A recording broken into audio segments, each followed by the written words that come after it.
Hello my dear students, আজকে আমরা শুরু করতে চলেছি একটি অসাধারণ ক্লাস এবং সেই ক্লাসটি হলো প্রেজেন্ট কন্টিনিউয়াস নিয়ে, অর্থাৎ বর্তমানে ঘটছে এমন কাজগুলো। অর্থাৎ যেমন এই ধরনের কাজগুলো যে আমরা এখন পড়ছি, আমরা এখন লিখছি, তারা এখন ফুটবল খেলছে, তারা মাঠে দৌড়াচ্ছে, এই ধরনের বাক্যগুলো। তো এই ধরনের বাক্যগুলো হচ্ছে বর্ণনামূলক বাক্য। আর এক ধরনের বাক্য আছে যে যেগুলো দিয়ে আমরা প্রশ্ন করি, অর্থাৎ তুমি কি এখন পড়ছো, তুমি কি এখন লিখছো, তুমি কি এখন ঘুমোচ্ছ, এই ধরনের বাক্যগুলোকে বলে ইন্টারোগেটিভ সেন্টেন্স। যেই বাক্যগুলো দ্বারা প্রশ্ন করা হয় সেই বাক্যগুলো হচ্ছে ইন্টারোগেটিভ সেন্টেন্স। আর যেগুলো বর্ণনা করা হয়, কোনো ব্যক্তির ইচ্ছা প্রকাশ করা হয় কোনো যেই কথাগুলো দিয়ে, সেগুলোকে বলে বর্ণনাকারী বাক্য। তো আমরা লিখেছি অ্যাসার্টিভ, এটার অর্থ হচ্ছে বর্ণনাকারী। আর এই যে লিখেছি ইন্টারোগেটিভ, এটা হচ্ছে প্রশ্নসূচক। তাহলে দুই ধরনের বাক্য আমরা শিখবো এবং সেই দুই ধরনের বাক্যগুলির মধ্যে প্রেজেন্ট কন্টিনিউয়াস টেন্স থাকবে। তো চলো শুরু করছি। তো প্রথমে আমাদেরকে যে দুটো রুলস শিখতে হবে, একটা হচ্ছে অ্যাসার্টিভ এর রুলসটা আর হচ্ছে ইন্টারোগেটিভ রুলসটা। আর প্রেজেন্ট কন্টিনিউয়াস তো মধ্যে থাকবেই বা বাক্যের ভিতরে। আমাদের দুটো রুলস শিখতে হবে, একটা হচ্ছে অ্যাসার্টিভ এর রুলসটা আর হচ্ছে ইন্টারোগেটিভ এর রুলসটা। তো চলো শুরু করছি। তো প্রথমে দেখো, অ্যাসার্টিভ এর রুল কিন্তু লেখা আছে বোর্ডে। সাবজেক্ট, হেল্পিং ভার্ব, এটা হচ্ছে মেইন ভার্ব, আইএনজি, অবজেক্ট। তো আমি যদি এখন লিখি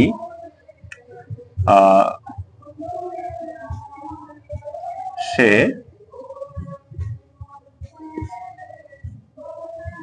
পড়া করছে,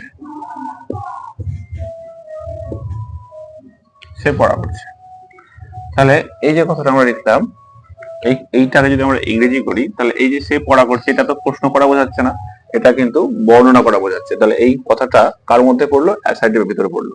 এবার আরেকটা জিনিস দেখো, এখানে কিন্তু পড়া করছে, তার মানে কাজটা চলছে এখনো।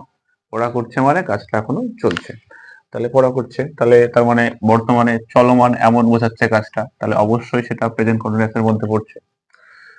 তো এবার আমাদেরকে, এটা তো আমরা বুঝতে পারলাম যে এবার এটা এই যে কথাটা, এটা প্রেজেন্ট কন্টিনিউয়াসের মধ্যে পড়ছে, এটা আমরা বুঝতে পারলাম। কিন্তু এবার ইংরেজিটা আমরা করবো কিভাবে? এটার জন্য আমাদেরকে শিখতে হবে কোনটা সাবজেক্ট, কোনটা ভার্ব, কোনটা অবজেক্ট, সেটা শিখতে হবে। তো বাংলাতে ভার্ব গুলো, বাংলাতে যে ক্রিয়া, সেটা কিন্তু শেষে থাকে। কি করছে? পড়া করছে বা পড়ছে, একই কথা। পড়া করছে বা পড়ছে কিন্তু একই কথা। পড়ছে, পড়া করছে বা পড়ছে একই কথা। তাহলে এই যে পড়ছে, তারা, সে এখন পড়ছে, কেন আমি একটা অ্যাড করছি, এটা কেটে দিয়ে আমি এখানে লিখছি সে ইংরেজি পড়ছে।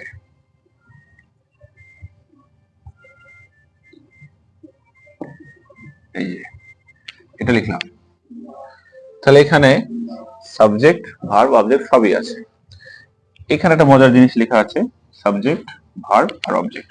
তো ভার্বকে যদি আমি কে বা কারা দিয়ে প্রশ্ন করি, তাহলে কিন্তু আমি সাবজেক্ট পাবো। আবার বলছি কথাটা, ভার্বকে যদি আমি কে এবং কারা দিয়ে প্রশ্ন করি, তাহলে কিন্তু সাবজেক্ট পাবো। আচ্ছা, তাহলে দেখি একবার প্রশ্ন করে।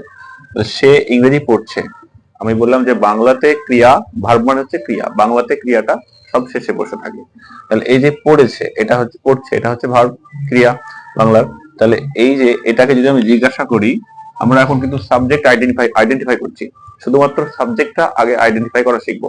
তাহলে এই যে বাংলাটা আমি ক্রিয়াটা পেয়ে গেছি, পড়ছে, এটাকে জিজ্ঞাসা করব কে পড়ছে? সে পড়ছে। তাহলে আমি কিন্তু সাবজেক্ট পেয়ে গেলাম। তাহলে সাবজেক্ট কিভাবে আইডেন্টিফাই করতে হবে আমরা কিন্তু শিখে ফেললাম। আমাদের ভার্বকে বা ক্রিয়াকে কে বা কারা দিয়ে প্রশ্ন করতে হবে। যদি যে উত্তর দিবে, মানে ভার্ব ঘুরিয়ে যে উত্তরটা দিবে, সে কিন্তু আমাদের সাবজেক্ট হবে। তাহলে কারা পড়ছে বা কে পড়ছে? সে পড়ছে। তাহলে এই যে ওয়ার্ডটা সে, এটা কিন্তু সাবজেক্ট হলো। তাহলে সে এর ইংরেজি হচ্ছে হি। সাবজেক্ট কিন্তু আমাদের কমপ্লিট হয়ে গেল। এবার আমাদের হচ্ছে ভার্ব তো আমরা পেয়ে গেছি, পড়ছে। তাহলে পড়ছে এর ইংরেজিটা হচ্ছে স্টাডি। আচ্ছা, এবার শুধু স্টাডি, এই যে মেইন ভার্ব, এগুলো হচ্ছে মেইন ভার্বে আমাদের লিস্ট লেখা আছে। Study, eat, play, watch, cry, sleep, run, বাংলাগুলো পাশে লেখা আছে। আচ্ছা, এবার মেইন ভার্বের পাশে কিন্তু আইএনজি যুক্ত হবে। তাহলে এই ধরনের বর্তমানে চলছে এমন কাজ থাকবে যখন, তখন কিন্তু স্টাডিং হয়ে যাবে, এটা ইটিং হয়ে যাবে, এটা প্লেইং, এটা ওয়াচিং, এটা ক্রাইং, এটা স্লিপিং, এটা রানিং। আচ্ছা, তাহলে এবার, তাহলে এখানে আমি এটা, এখানে একটা বসবে, এখানে একটা বসবে, আর এখানে আরেকটা বসবে। তাহলে এখানে আমাদের যেটা বসবে সেটা হচ্ছে হেল্পিং ভার্ব। মেইন ভার্ব তাহলে বুঝতে পারলাম। এবার হেল্পিং ভার্ব, হেল্পিং ভার্ব হচ্ছে এইগুলো। সেটা কি? এই যে এই যে এখানে লিখছি আমরা হেল্পিং ভার্বটা অ্যাম, তারপর হচ্ছে ইজ, তারপর হচ্ছে আর, অ্যাম ইজ আর। আচ্ছা, এবার আমরা অ্যাম ইজ আর বসাবো। তাহলে প্রথমে আমরা সাবজেক্টটা কিভাবে ধরতে হবে সেটা বুঝলাম। আচ্ছা, এবার ভার্ব তো শিখেছি যে ভার্বটা বাংলার শেষে, বাংলার যে বাক্যটা থাকবে সেটা ভার্বটা শেষে থাকবে। ভার্ব পেয়ে গেছি, ভার্ব আমরা চিনতে পারবো, আর সমস্যা নাই। এবার হচ্ছে এই যে আমাদের ওই যে প্রেজেন্ট টেন্সের যে হেল্পিং ভার্ব গুলো আছে, ভার্ব দুই দুই ধরনের হয়, একটা হচ্ছে মেন ভার্ব আর একটা হচ্ছে হেল্পিং ভার্ব। একটা হচ্ছে প্রধান ভার্ব, এগুলোকে প্রধান ভার্ব বলে, আর হচ্ছে সহায়ককারী ভার্ব যেগুলো সাহায্য করে। আর একটা ভার্বকে যে ভার্বটা সাহায্য করে তাকে সহায়ককারী ভার্ব বলে। তো এগুলো হচ্ছে সহায়ককারী ভার্ব। তো এই সহায়ককারী ভার্ব গুলো আমরা কখন, কার মাঝে, কখন কোনটাকে বসাবো, এরপরে এই এম কে বসাবো নাকি ইজ কে বসাবো নাকি আর কে বসাবো। তো আমি একটা কথা বলছি, সেটা হচ্ছে এমটা হচ্ছে আয়ের জন্য, শুধুমাত্র আয় থাকলে এম বসাবো, বাকি কোথাও বসাবো না। তাহলে এম বাদ দিলে আগে। এবারে ওই ইজ আর গন্ডগোলটা হবে, তো সেটার জন্য আমাকে শিখতে হবে পার্সন। আমি প্রথমে পার্সনে আসছি। তাহলে পার্সন যদি আসি, person first person, second person আর হচ্ছে থার্ড পার্সন। তাহলে ফার্স্ট পার্সনটা হচ্ছে আই আর উই, এই দুটো ফার্স্ট পার্সন। সেকেন্ড পার্সনটা হচ্ছে ইউ আর ইওর, এটা এরকম থাকবে। আর থার্ডটা বাকি যা আছে তাই, বাকি যা আছে তাই, বাকি যা আছে পৃথিবীতে তাই, সবই থার্ড পার্সন।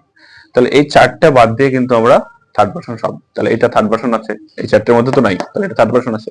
এবার থার্ড পার্সনের মধ্যে একজন আর অনেকজন, একের বেশি। তাহলে একজনের ক্ষেত্রে আমরা ইজ নেব, আর অনেকজনের ক্ষেত্রে আমরা আর নিব। আচ্ছা, তাহলে একজনের ক্ষেত্রে আমরা ইজ নিব আর অনেকজনের ক্ষেত্রে আমরা আর নিব। তাহলে এখানে আমাদের একজন আছে, তার জন্য ইজ বসাবো। আচ্ছা, গেল। যারা খাতা পেন সাথে নিয়ে বসবে তাদের কিন্তু বেশি তারা শিখতে পারবে। অতএব আবার যারা যদি ভুলেও যায় তারা পরে দেখে একবার দেখলে কিন্তু মনে পড়ে যাবে। তাহলে এখানে ইজ বসালাম। এবার এই তারপরে এই যে হেল্পিং ভার্ব বসে গেল, তারপরে মেন ভার্ব বসাবো। মেন ভার্ব হচ্ছে স্টাডিং, স্টাডিং। আচ্ছা, হি ইজ স্টাডিং, তারা পড়ছে, সে পড়ছে, কি পড়ছে। এবার এবার মজার বিষয়টা হচ্ছে অবজেক্ট। অবজেক্ট আইডেন্টিফাই করব। অবজেক্ট আইডেন্টিফাই করব আমরা এইভাবে, ভার্বকে কি বা কাকে দিয়ে প্রশ্ন করব। তাহলে তারা কি পড়ছে, সে কি পড়ছে, সে ইংরেজি পড়ছে। সে কি পড়ছে, ভার্ব উত্তর দিচ্ছে যে ইংরেজি পড়ছে। তাহলে ইংরেজিটা এখানে কি হচ্ছে, অবজেক্ট হচ্ছে। তাহলে আমরা অবজেক্ট কিভাবে আইডেন্টিফাই করতে হবে সেটা কিন্তু শেখা হয়ে গেল। আচ্ছা, তাহলে আমাদের অবজেক্ট হচ্ছে ইংরেজি। তাহলে হি ইজ স্টাডিং ইংলিশ, ছোট হাতের অত বড় দেওয়া যাবে না, এই যে, ঠিক আছে। তাহলে হি ইজ স্টাডিং ইংলিশ, ওকে। এবার আমরা আরেকটা বাক্য লিখছি। আমরা, যদি ভুল ভ্রান্তি হয়ে থাকে আমাকে মাফ করবেন। আমি নতুন পড়াচ্ছি বা হতেও পারে, আমাকে অবশ্যই কমেন্টে জানাবেন। তো আমরা এখন ফুটবল খেলছি।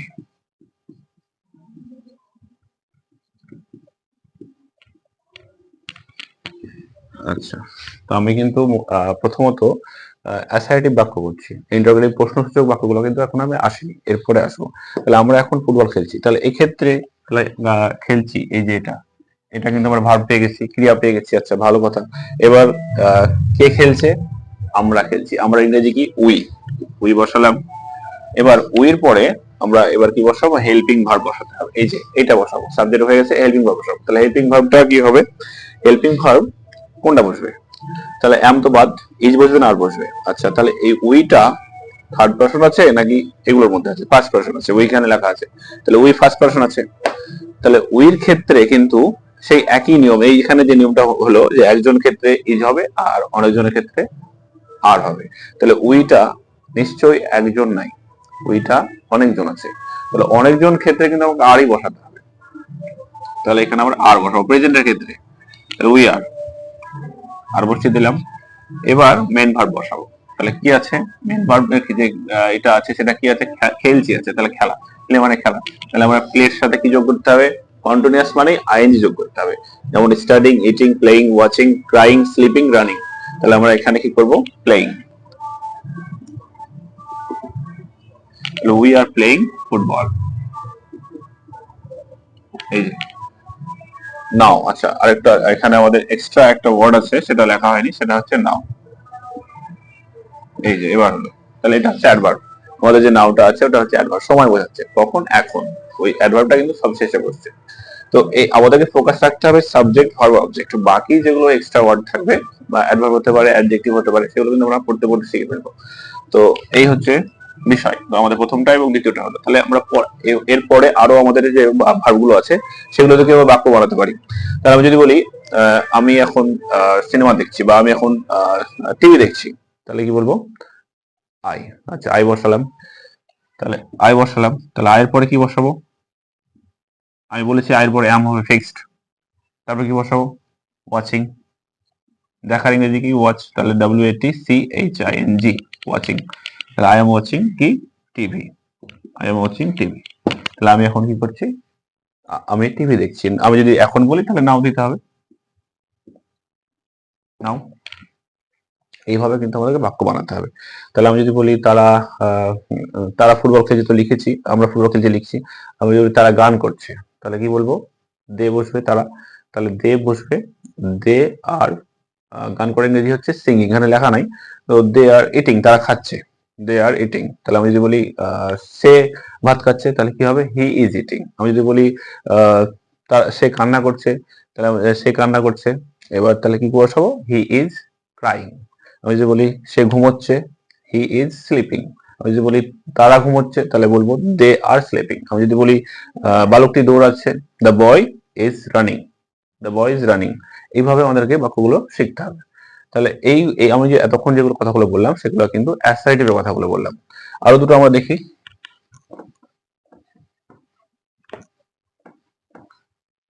আরো দুটো যদি বাক্য আমরা এখানে দেখি, তাহলে আমরা এখানে লিখবো, যেমন আছে ওগুলো।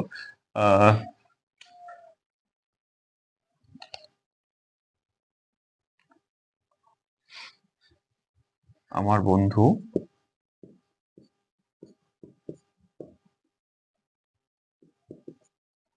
আমার বন্ধু কি করছে? কান্না করছে।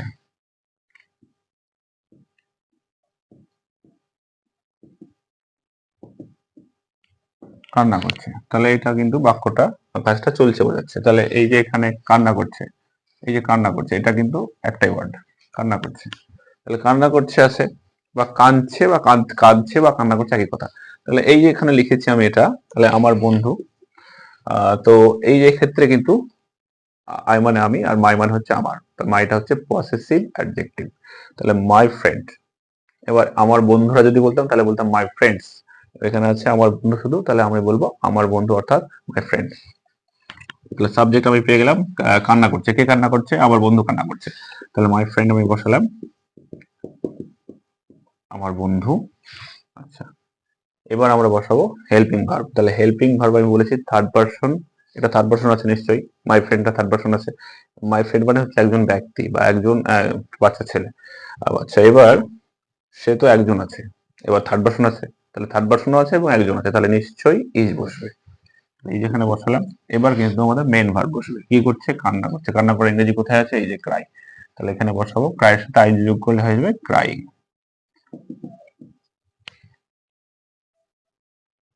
তাহলে মাই ফ্রেন্ড ইজ ক্রাইং, বোঝা গেল? আচ্ছা, তারপরেরটা কি করবো? 4 নম্বর।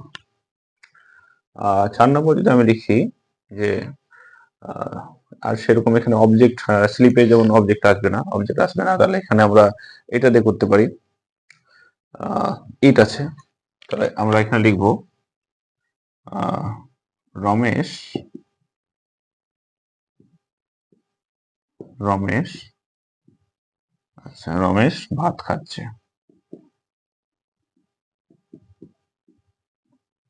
রমেশ ভাত খাচ্ছে।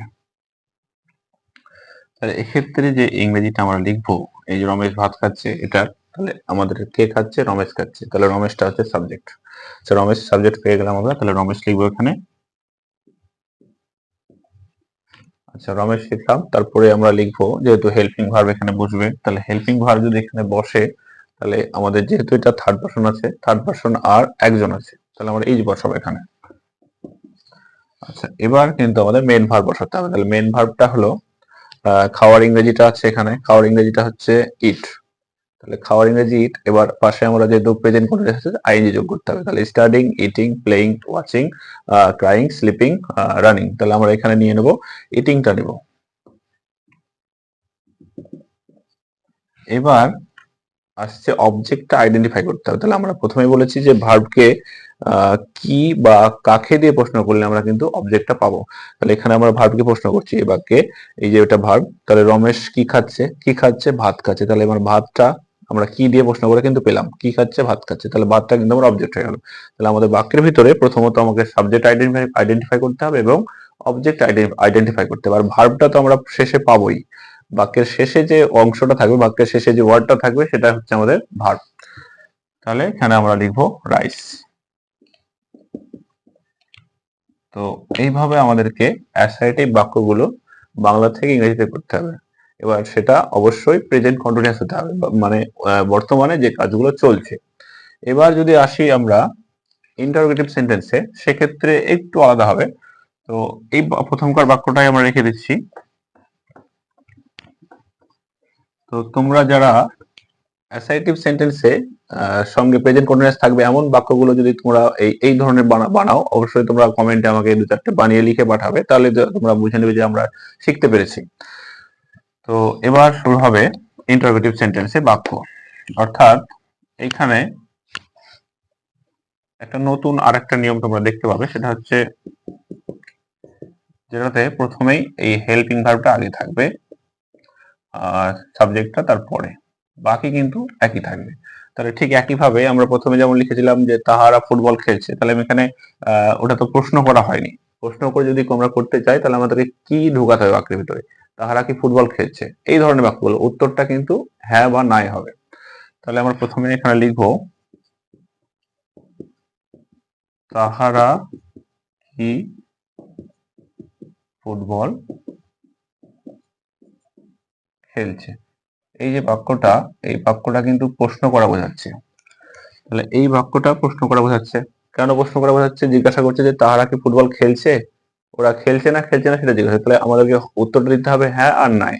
তাহলে শুধুমাত্র হ্যাঁ আর নাই যে বাক্যগুলা মানে কোশ্চেন মূলক বাক্যগুলো উত্তর দেওয়া যাবে, সেগুলো কিন্তু আমরা এটা নিয়মে করতে পারবো। তাহলে এখানে দেখো একই ব্যাপার, এখানে দে আছে। আচ্ছা, এবার আমি প্রথমত নিয়মের দিকে তাকাবো। নিয়মটা কিন্তু এখানে যেটা সাবজেক্ট আগে ছিল সেটা কিন্তু পরে বসছে। তাহলে সাবজেক্ট আমার এই বাক্যের ভিতরে এটা তাহারা, তাহলে তাহারাটা কিন্তু আমার প্রথমে বসাবো না, তাহারাটা কিন্তু একটু পরে বসাবো। তাহলে দে। আচ্ছা, দে বসালাম। এবার দের পরে আমাদেরকে তো হেল্পিং ভার্ব বসাতে হবে। তারপরে এগুলো একই আছে, মেন ভার্ব, তারপর হচ্ছে আইএনজি, তারপর হচ্ছে অবজেক্ট।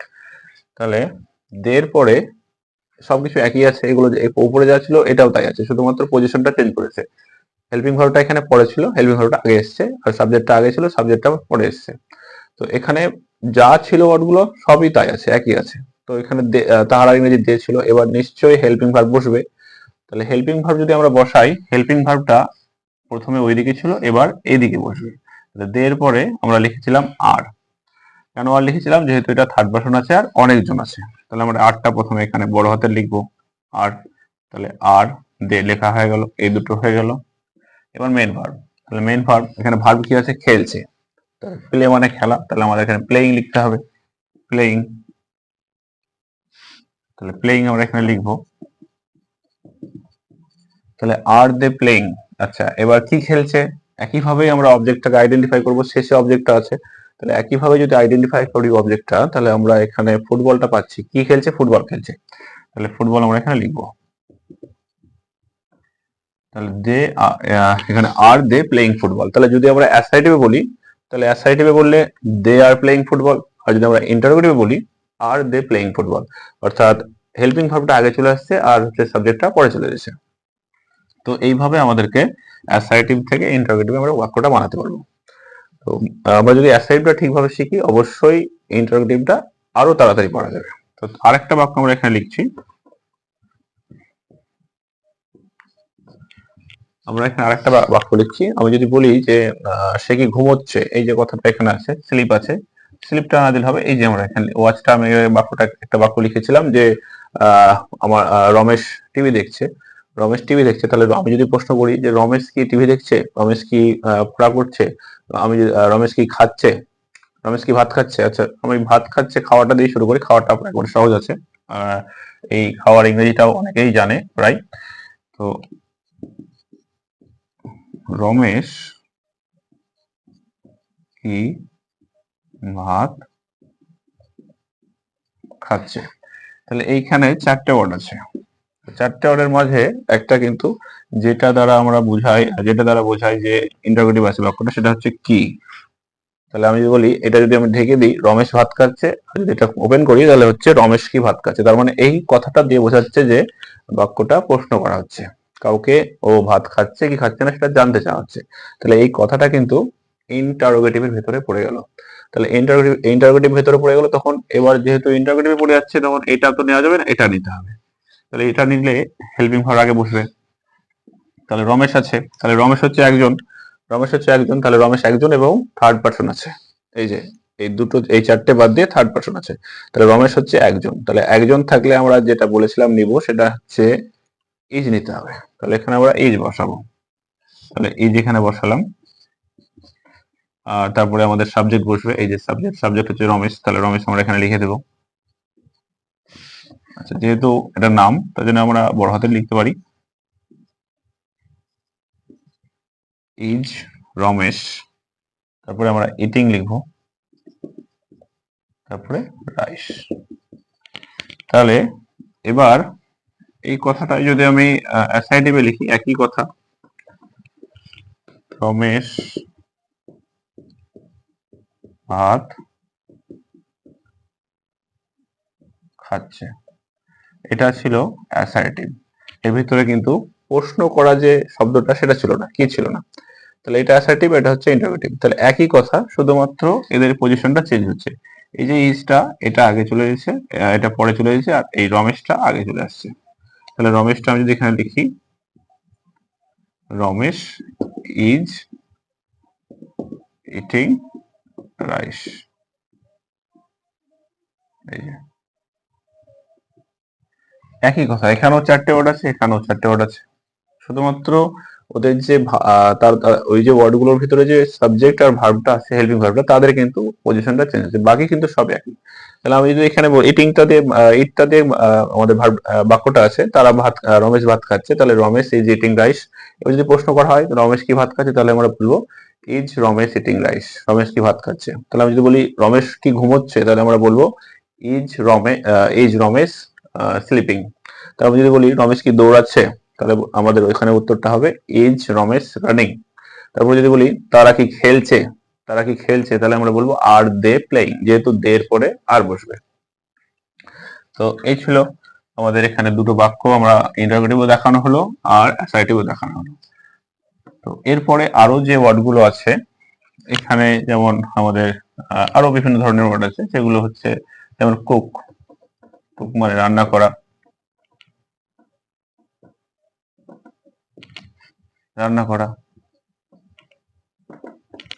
তারপরে ওয়াক মানে হাঁটা, এই যে, তারপরে হচ্ছে গো মানে যাওয়া, তারপরে সুইম মানে সাঁতার কাটা। এই ভার্বগুলো দিয়ে কিন্তু বানাতে হবে, নিজেকেই চেষ্টা করতে হবে, তাহলে আমাদের রুলস লেখা আছে, অবশ্যই চেষ্টা করলে সবাই পারবে। তো ক্লাসটা যাদের ভালো লেগে থাকলো, বা ক্লাসটা যাদের আশা করছি অনেকেরই ভালো লাগবে, যেহেতু আমরা যেটা বোঝানো সেটা সবই বুঝিয়েছি সবটাই। তো যাদের ভালো লেগেছে তারা অবশ্যই একটা করে লাইক এবং কমেন্ট এবং সাবস্ক্রাইব করবেন চ্যানেলটিকে, আমার পাশে থাকবেন।